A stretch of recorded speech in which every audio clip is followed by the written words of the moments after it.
अस्सलाम वालेकुम। Fahad Hussain, digital channel पर।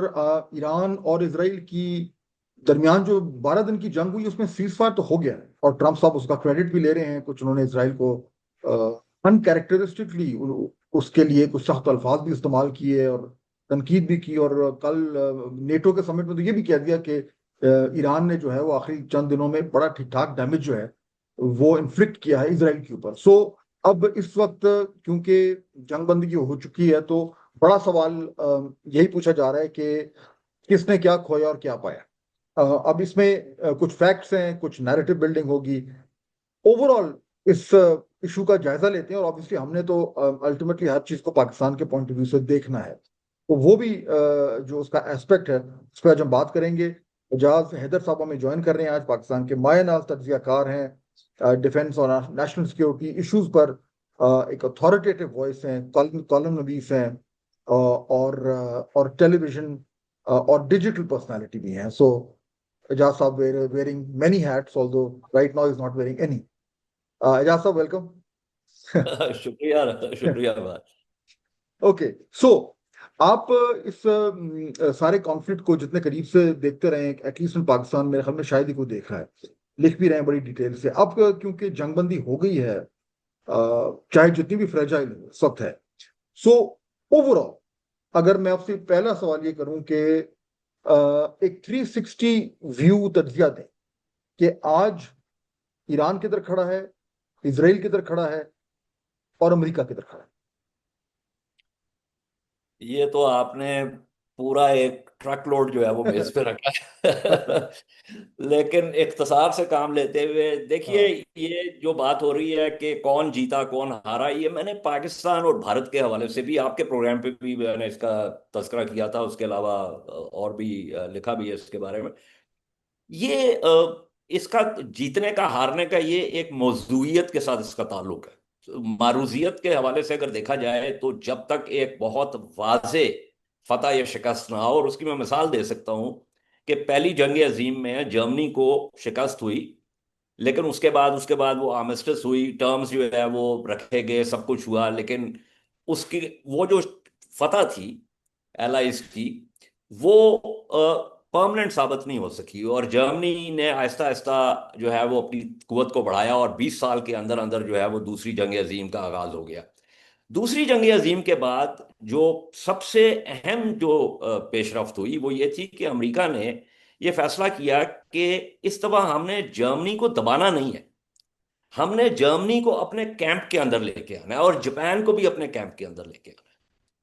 और उसके लिए पूरी पॉलिसी एक बिल्कुल और तरीके से जो है वो वजह की गई, और आप देखते हैं कि अभी 80 साल हो गए हैं, अभी तक तो हम्म, वो पॉलिसी जो है वो कामयाब रही है। तो इसलिए ये फतह और शिकस्त का जो मामला है, एनीवे, देखिए, नुकसान दोनों तरफ से हुआ। ईरान का ज्यादा नुकसान हुआ अगर हमने बीम काउंटिंग ही करनी है। मैं आपको पता है बीम काउंटिंग के खिलाफ हूं, क्योंकि वो फिर मामला उधर ही चला जाता है कि किसने ज्यादा नुकसान किया, किसने कम। ईरान का जो है वो, जिसे वो दिफाए पीशरो कहते हैं, यानी फॉरवर्ड डिफेंस जिसको कहते हैं, उसके अंदर भी बहुत नुकसान हुआ।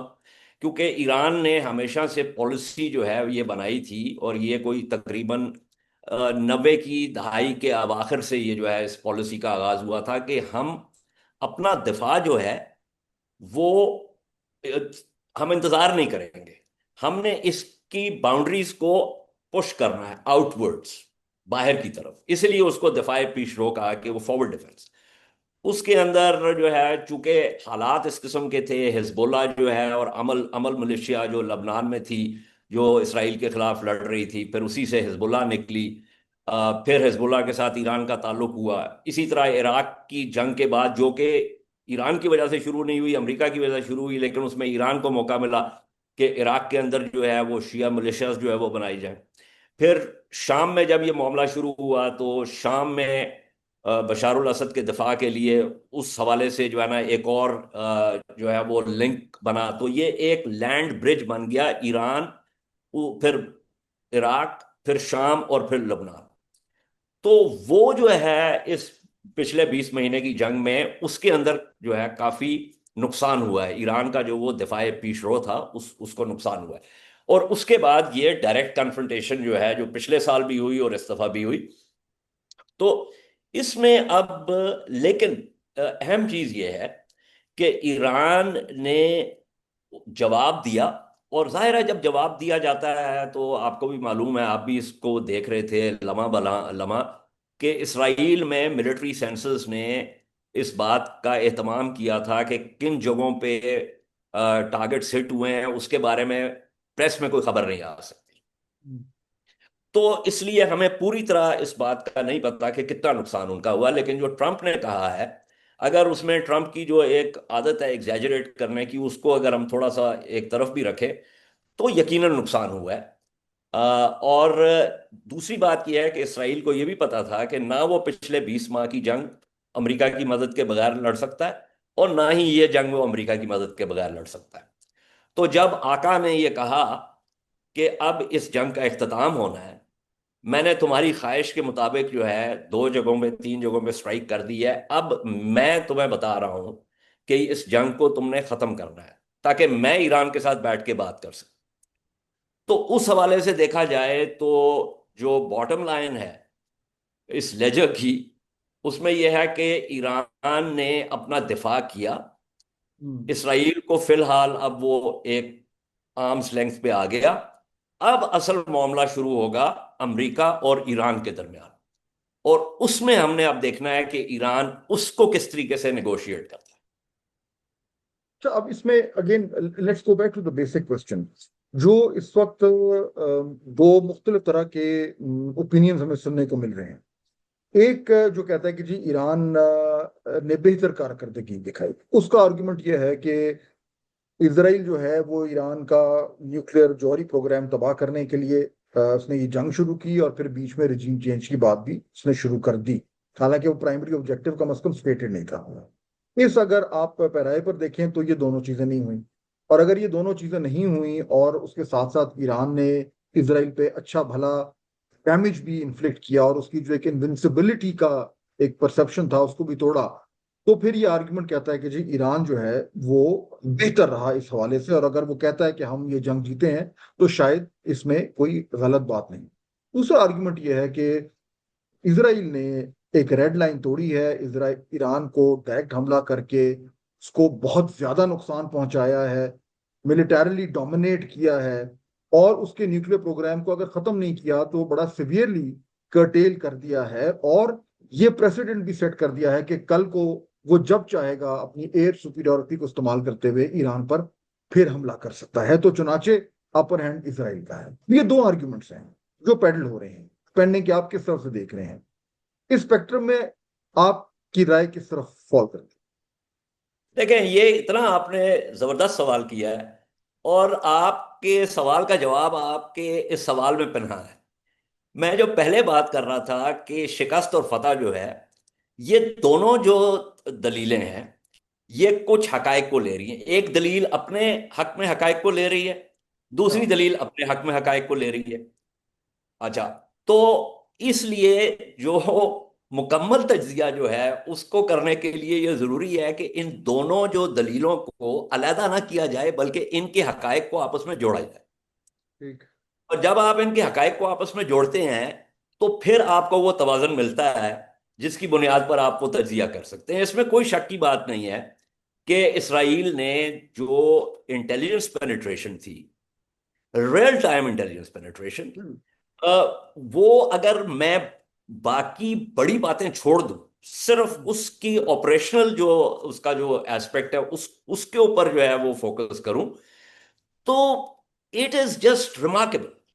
मतलब देखिए, मैं इस सहूनी रियासत के सख्त खिलाफ हूं, लेकिन as a student of strategy में बात कर रहा हूं कि उसमें जो ऑपरेशनल सीक्रेसी, हम्म। उसमें जो प्लानिंग, जो पेशेंस, जो execution, that requires a very high degree of professionalism and discipline. इसी तरह इसराइल की जो एयरफोर्स है उसको ऑलमोस्ट एयर सुप्रीमेसी थी। हम्म। जो लो फ्लाइंग या स्लो फ्लाइंग ड्रोन से उनको डेफिनेटली ईरान के ग्राउंड एयर डिफेंसेस ने टैकल किया, लेकिन उनके जो फाइटर जेट्स थे, ना वो अमेरिका के फाइटर जेट्स को टैकल कर सके, ना वो इसराइल के फाइटर जेट्स को टैकल कर सके। तो ये भी बात अपनी जगह पर दुरुस्त है।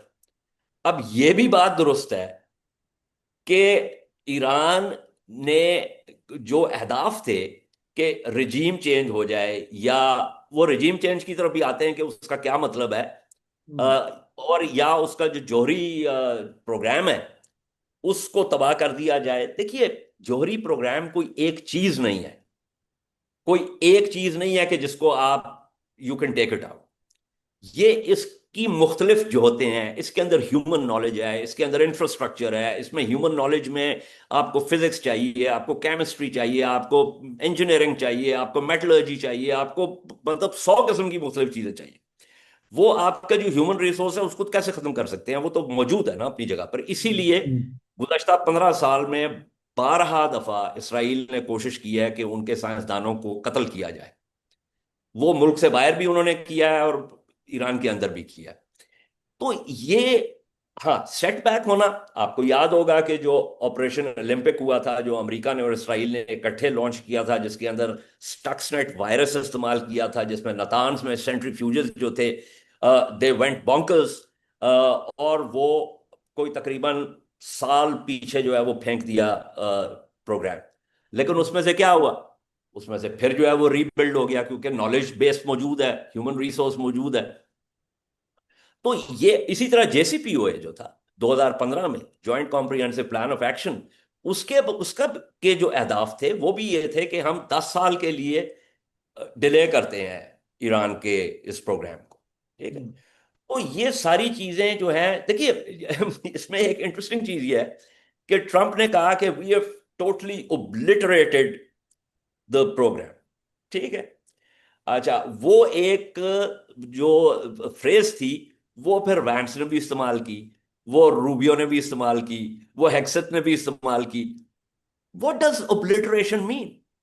ओब्लिटरेशन का जो अंग्रेजी जुबान में मतलब है वो ये है कि किसी चीज को ऐसे खत्म कर दिया जाए कि वो हमेशा के लिए खत्म हो जाए। ठीक है। हम्म, तो ऐसी कोई चीज नहीं आप कर सकते फौजी कार्रवाई के जरिए। हाँ, you can destroy something which can be rebuilt, और you can delay something which can then set back something. तो इसलिए ये ये इस्तेलाहें सारी जो हैं, इनको इस्तेमाल करते हुए मीडिया में ऑब्वियसली, या जब नैरेटिव बिल्डिंग होती है, बयानिया बनाया जाता है, तो लोग इसका ख्याल नहीं रखते। लेकिन तज्जिया कार के लिए ये जरूरी है कि कौन सी आप टर्म इस्तेमाल कर रहे हैं उसको बहुत एहतियात के साथ इस्तेमाल किया जाए, ताकि जो है वो मामलात जो है। अब फिर मैं उसी तरफ आऊंगा कि ये बीन काउंटिंग छोड़ के अब मामला आ गया है वापस ट्रंप और ईरान पे। और बिफोर वी प्रोसीड फर्दर, मैं आपको ये भी कहता चलूं कि ये मामला आज जहां पर पहुंचा है, ये यहां पर न पहुंचता, और इसके बेशुमार शवाहिद हैं, ये यहां तक ना पहुंचता अगर ट्रंप साहब जेसीपीओए से यकतरफा तौर पर बाहर ना निकल जाते। हम्म, उन्होंने एकतरफा तौर पे जेसीपीओ से विड्रॉ किया, मैक्सिमम प्रेशर कैंपेन शुरू की। मैक्सिमम प्रेशर कैंपेन में यह हुआ कि जो तुंद रो हैं ईरान के अंदर, जो हार्ड लाइनर्स हैं, उन्होंने ये फैसला किया, चूंकि वो पहले ही जेसीपीओ के खिलाफ थे, और रूहानी, हसन रूहानी जो सदर थे, और जवाद जरीफ जो कि वजीर खारजा थे, रोजाना की बुनियाद पर ईरान के तुंदरो मीडिया में उनके खिलाफ बात होती थी। तो जब ट्रंप साहब विड्रॉ किए, तो जो तुंदरो थे उनको ये स्पेस खुली मिल गई कि हम तो पहले ही कह रहे थे कि ये मामला जो है इस तरफ जाएगा।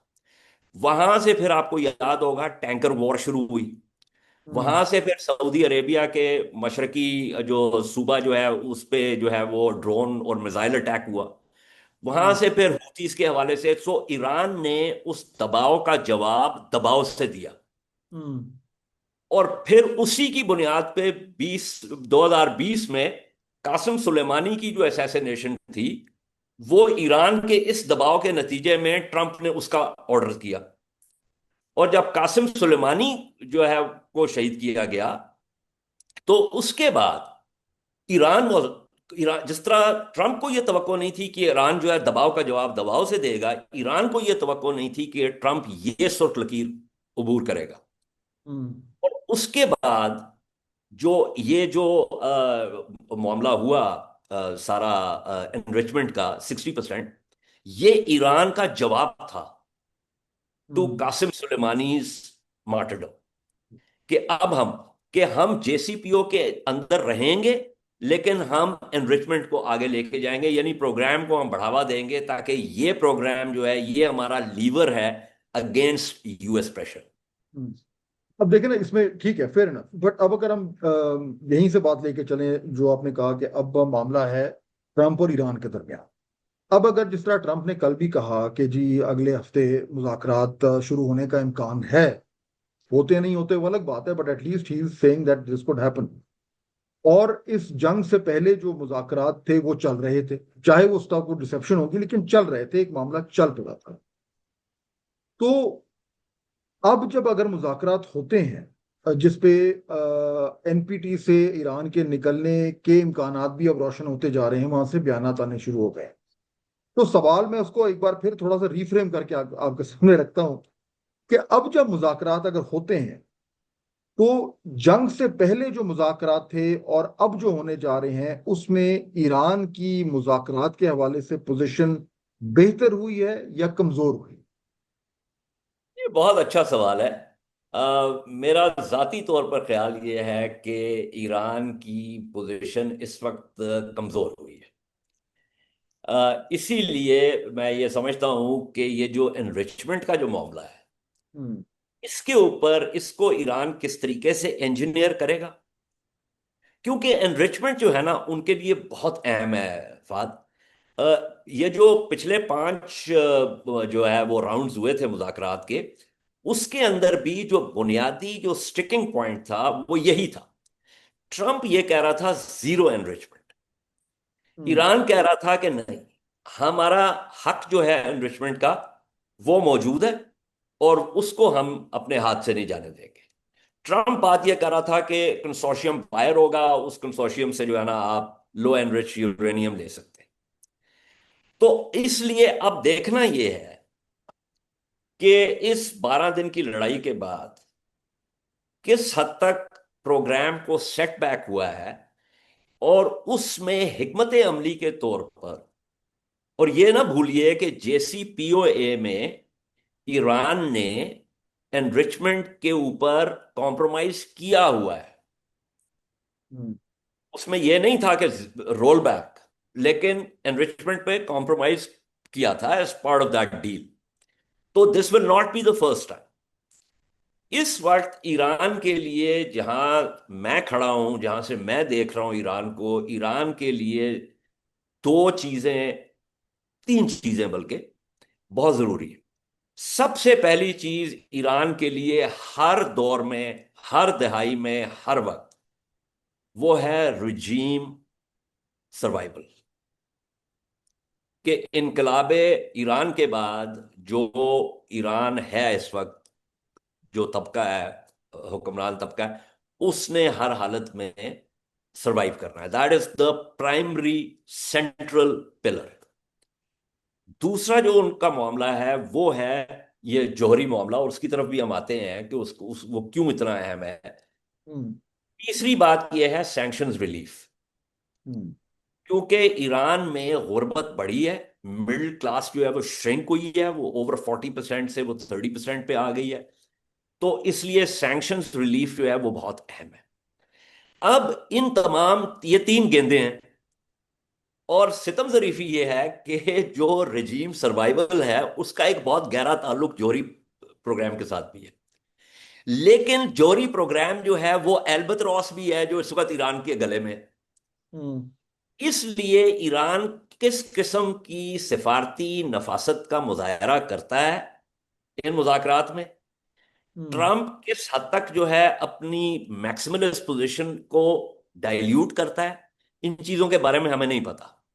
लेकिन मेरा जाती ख्याल ये है, and I might be wrong, because the Iranians are very resilient and they've shown themselves to, navigate through treacherous waters, कि ईरान इस वक्त एक जो उसको रिप्रीव चाहिए, उसको एक वक्फा हम्म, चाहिए और एक लंबा वक्फा चाहिए to recoup and recuperate and to get sanctions relief, वो इसके ऊपर किसी ना किसी किस्म की कॉम्प्रोमाइज करेगा, हम्म, हम्म, एटलीस्ट ओवरटली करेगा।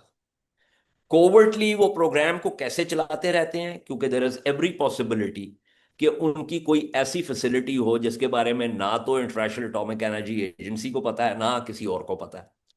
सो they may continue doing that covertly, लेकिन ओवर्टली जो है they are likely to, if Trump keeps pushing on that, they are likely to make some compromise. देखिए, लेकिन एक मैं और बात कहता चलूं, ईरान जो है और अमेरिका के दरमियान बहुत बड़ा ट्रस्ट डेफिसिट है, एतमाद का मुकम्मल फुकदान है, और उसकी वजह जो है वो ईरान नहीं है, उसकी वजह अमेरिका है।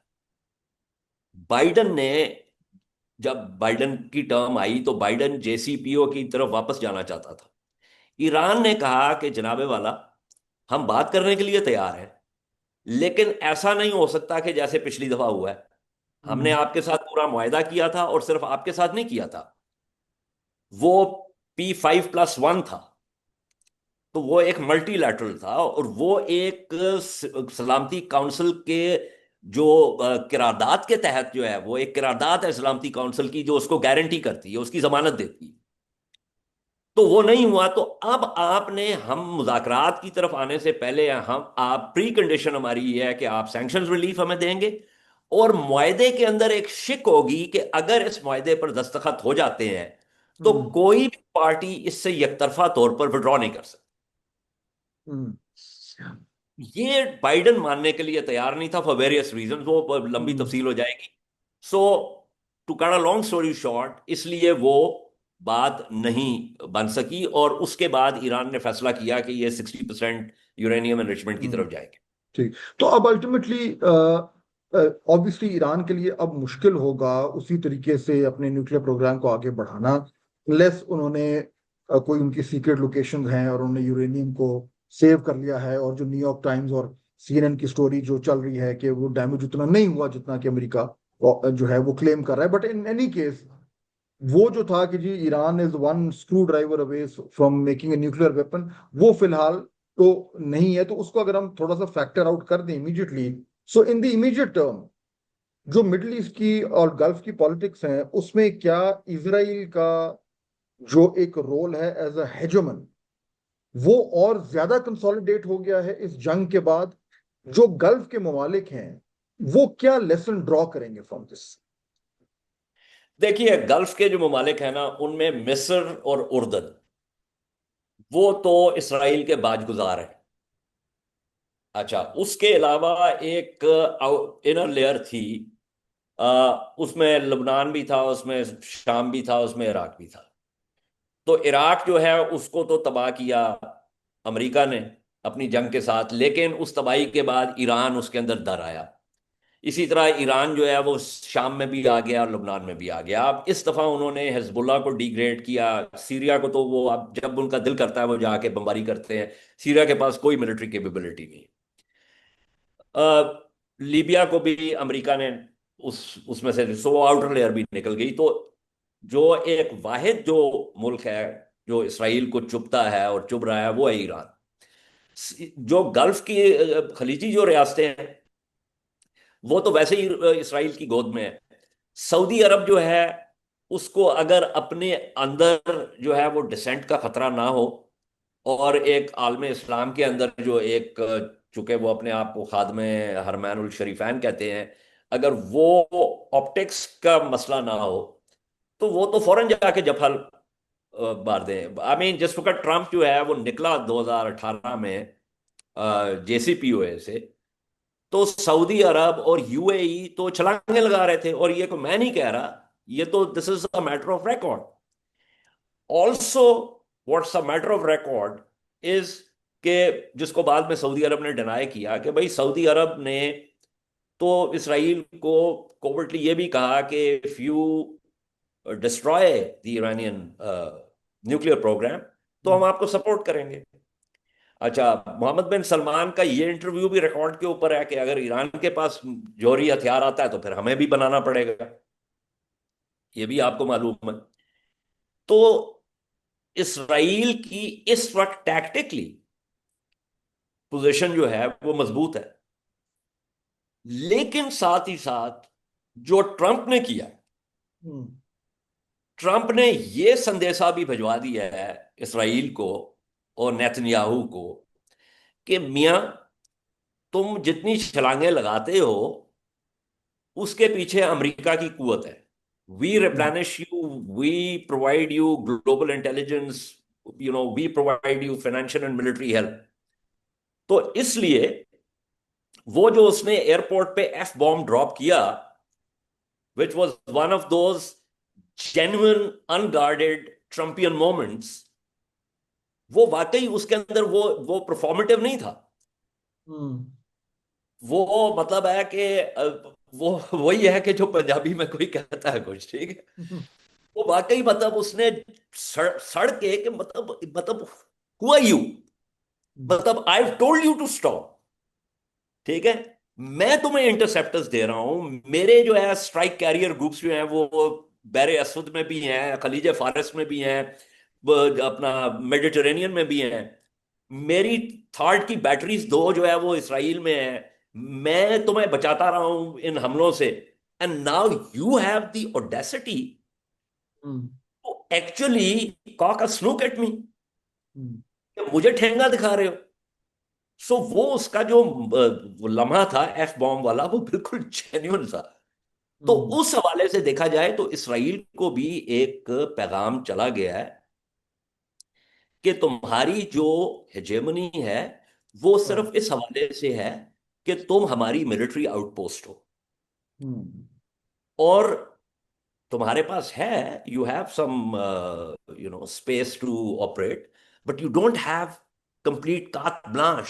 Specially especially if I want to talk to Iran, you can not attack Iran. Hmm. You वो सी, अब क्लियर हो गया। सो ये एक तवाज़ुन हम्म। भी एक हमें मिला। लेकिन इसके अंदर ना जो अहम चीज है ना फहद, वो ये है कि, और ये मेरे ख्याल में समझने के लिए जरूरी है, अ, थोड़ा सा तारीख में अगर जाए देखिए, रजा शाह पहलवी 50 की दहाई में और उसके बयानात हैं। पहली बात तो ये है कि वो सिविलियन न्यूक्लियर प्रोग्राम जो है, और वो अमेरिका ने उसकी मदद की, ये बुशैर वगैरह, और ये जो तो ये सिविलियन न्यूक्लियर।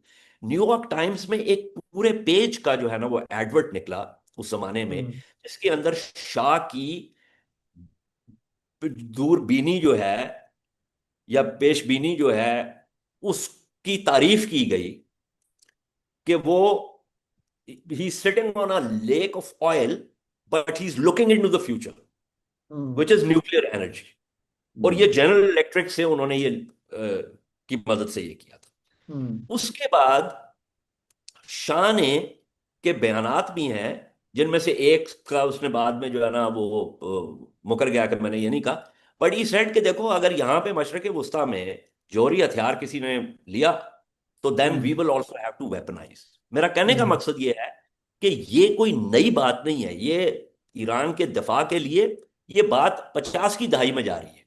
हम्म। फिर जो है वो रफसंजानी साहब जब पाकिस्तान तशरीफ लाए और अपना मोहतरमा बेनज़ीर भुट्टो के साथ जब उनकी मुलाकात हुई, तो he actually talked about the possibility of Pakistan providing help hmm. To Iran in terms of civilian nuclear expertise. Hmm. या फिर इसके अंदर आप ये देखें कि अ, अक्टूबर 1978 में, मतलब ये इनकलाब ईरान से कुछ देर पहले की बात है, अ, दो जो बड़े लीडरान थे इनकलाब के, एक तो आपको पता ही है अपना खुमैनी साहब, और दूसरे जो है करीम संजाबी जो थे, जो कि सेकुलर लिबरल नेशनल फ्रंट के थे, and he was a Sorbonne educated hmm. Professor hmm. मतलब लॉ के। तो उन्होंने जब बैठ के एक ड्राफ्ट डेक्लेरेशन बनाया कि अहदाफ क्या हैं इनकलाब के, तो उसके अंदर ये कहा गया कि ये जो है, इसके दो सतून हैं, जमहूरियत और इस्लाम। अच्छा, जब ये जो ड्राफ्ट था तो उसके बाद संजाबी साहब ने कहा कि खुमैनी साहब ने अपने हाथ से उसके अंदर एक तीसरे जो है उसका इजाफा किया, सतून का। और वो किस उस सतून क्या था? खुद मुख्तारी। हम्म। और वो खुद मुख्तारी का मामला क्या है कि ईरान को जिस तरीके से पीसा गया कॉलोनियल टाइम्स में, हम्म। 1941 में जिस तरीके से जो है ना हुआ, फिर मुसद्दक साहब के साथ जिस तरीके से हुआ जब उन्होंने जी। तेल को नेशनलाइज किया। तो हम्म। ये एक चीज जो है वो ईरान के जैसे मतलब इसको इस तरह देख हम्म। लें जैसा चाइनीज की है ना सेंचुरी ऑफ ह्यूमिलिएशन, हम्म। इसी तरह एक ये भी सिविलाइजेशनल स्टेट है हम्म। ईरान। तो उनकी भी एक साइकी में है कि ये जो हम हमारे साथ हुआ है हम्म। उसको हम दोहराने नहीं देंगे। तो ठीक है। ये जो मामला है ना, ख्वाह वो दिफाए पीश रो हो, ख्वाह वो जौहरी प्रोग्राम हो, हम्म। पार्ट ऑफ दैट, वो जो तीसरा हम्म। जो सतून जो है ना, खुमैनी उसका साहब था। ने जिसको किया, खुद ठीक। मुख्तारी, इंडिपेंडेंस। ठीक है। अच्छा, अब फाइनली मुझे बताएं, last part of the podcast, अब मैं इसको जरा मोड़ना चाह रहा हूँ पाकिस्तान की तरफ। 2 महीने में हमारे हमने 2 जंगें हमारे साथ, एक ईस्ट पे हुई, एक वेस्ट पे हुई। एक में हम खुद शामिल थे, एक में हम वेरी इंटरेस्टेड बाय स्टैंडर्ड थे। हम्म। जो हमारे वेस्ट पे जंग हुई है, उससे हमें क्या लेसन्स अखज करने चाहिए, purely from military point of view. क्योंकि हमारी ईस्ट की जंग जो है वो अभी खत्म नहीं हुई है, it's an ongoing thing. So so so कौन सी वो चीजें हैं जो हमने अखज की हैं, हमें करनी चाहिए। मैं उसमें 2-3 चीजें आपके सामने रख देता हूँ जिस पर मैं स्पेसिफिकली चाह रहा हूँ कि थोड़ा सा बात करें। पहला, दी कि, किस तरीके से इसराइल ने प्रियम्पशन को यूज करते हुए एक डेवस्टेटिंग पहला अटैक, डेवस्टेटिंग। तो द इशू ऑफ प्रियम्पशन, उस पे हमें क्या लर्न करना चाहिए, 1। 2, the importance of rocketry and missiles. Uh, number 2. Number 3, the very deep ingress of Iranian intelligence और उससे कितना उनको एडवांटेज हुआ ओवर ईरान। 3 एंड 4, के जिस तरीके से इस जंग में एयर डिफेंस की कमी जो ईरान को हुई, उससे उसको कितना भारी नुकसान हुआ। एंड ऑफ कोर्स एयरफोर्स का फैक्टर मैं इसलिए मेंशन नहीं कर रहा क्योंकि वो तो हमारे पास ऑलरेडी है।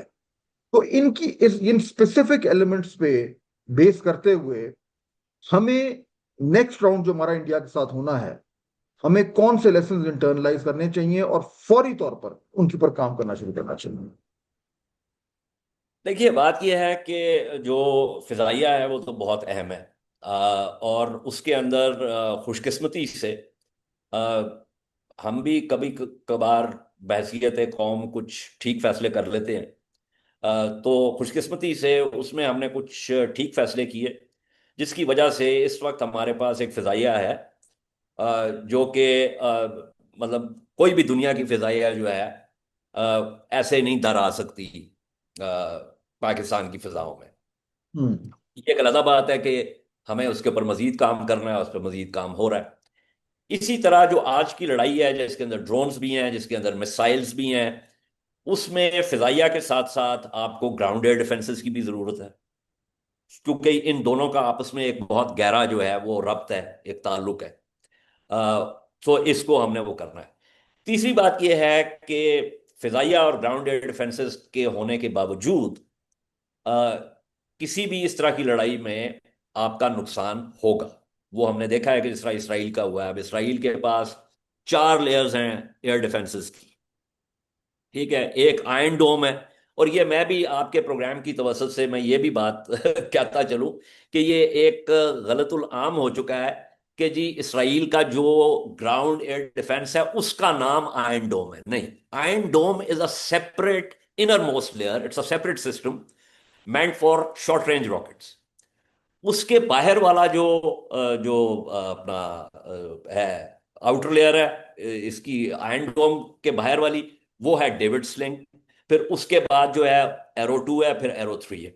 और एरो 3 जो है वो आपको एक्सो एटमोस्फेरिक जो है वो किल करता है, मतलब मिड कोर्स जो है वो करता है, बाकी जो है वो टर्मिनल फेज इंटरसेप्शन करते हैं उसके। और इसमें अमेरिका की थर्ड बैटरीज भी हैं, अमेरिका के सैटेलाइट्स और सेंसर्स भी मौजूद हैं, उसके बावजूद जो है नुकसान होगा। सो ये अब चूंकि इस किस्म का नुकसान होना है, इसलिए वल्नरेबल जो एरियाज हैं और वल्नरेबल पॉइंट्स जो हैं they need to be hardened, एक बात।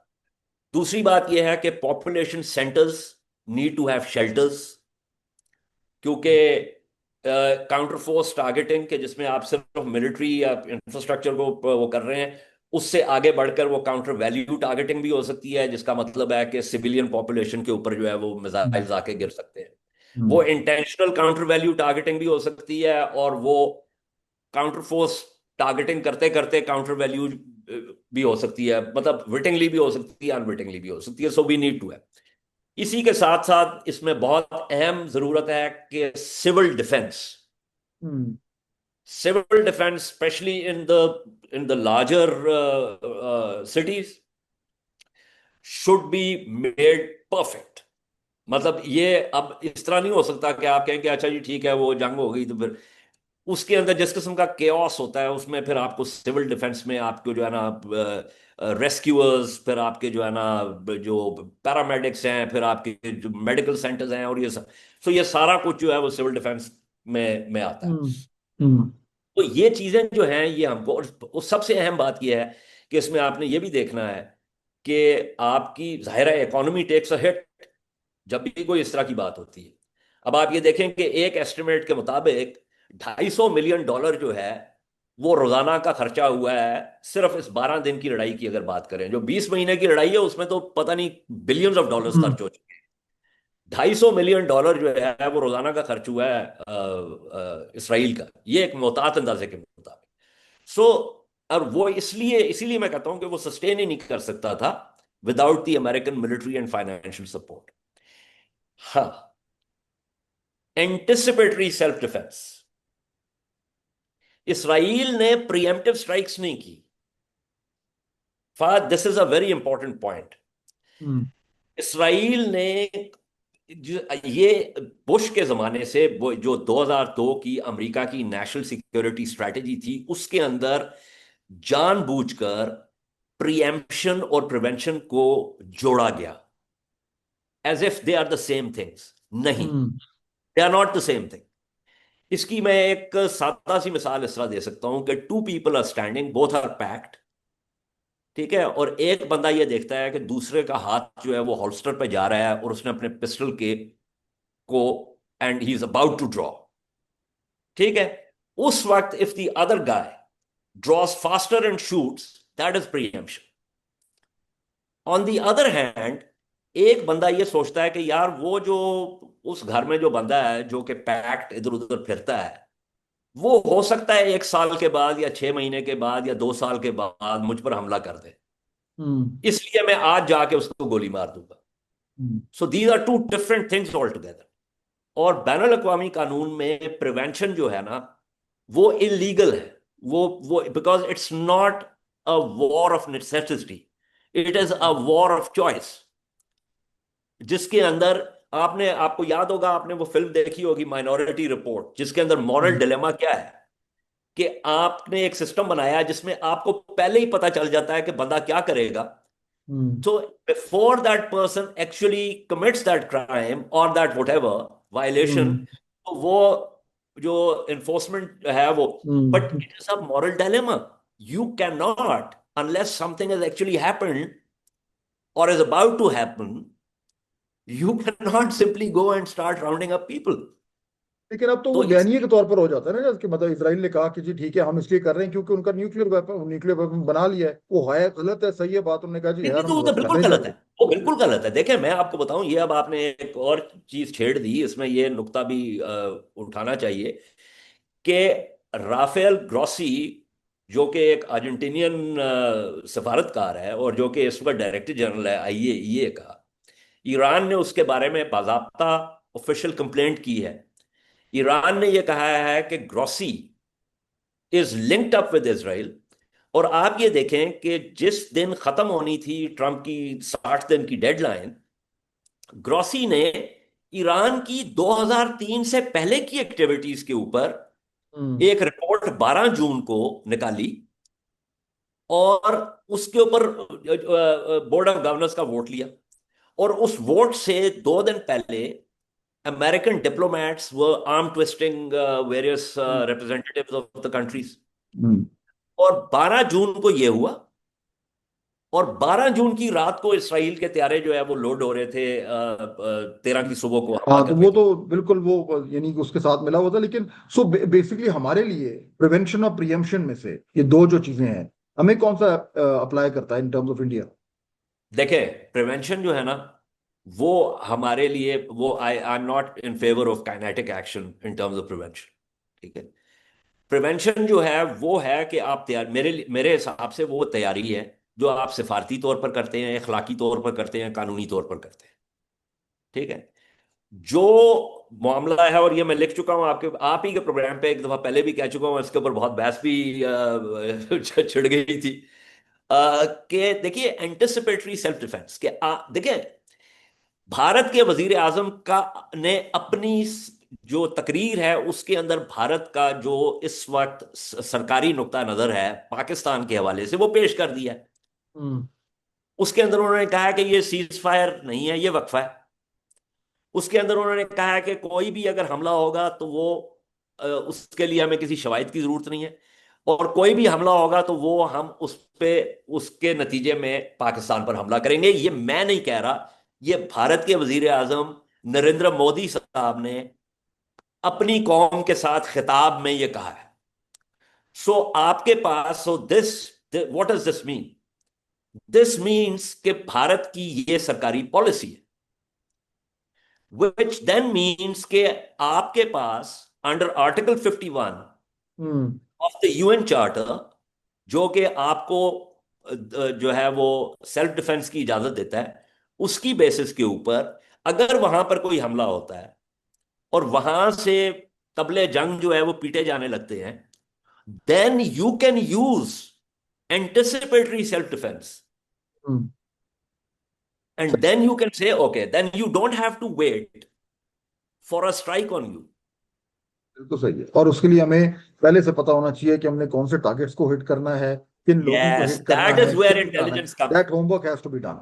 हाई जी जी। डिग्री ऑफ, ये मैं कह रहा हूं कि हाई, ये देखें आपने 15 साल, ये जो जो हुआ है ईरान में, जो लुबनान में हुआ है पिछले 1 साल में, या जो अभी ईरान में हुआ है, इसके लिए 15 साल से तैयारी हो रही थी।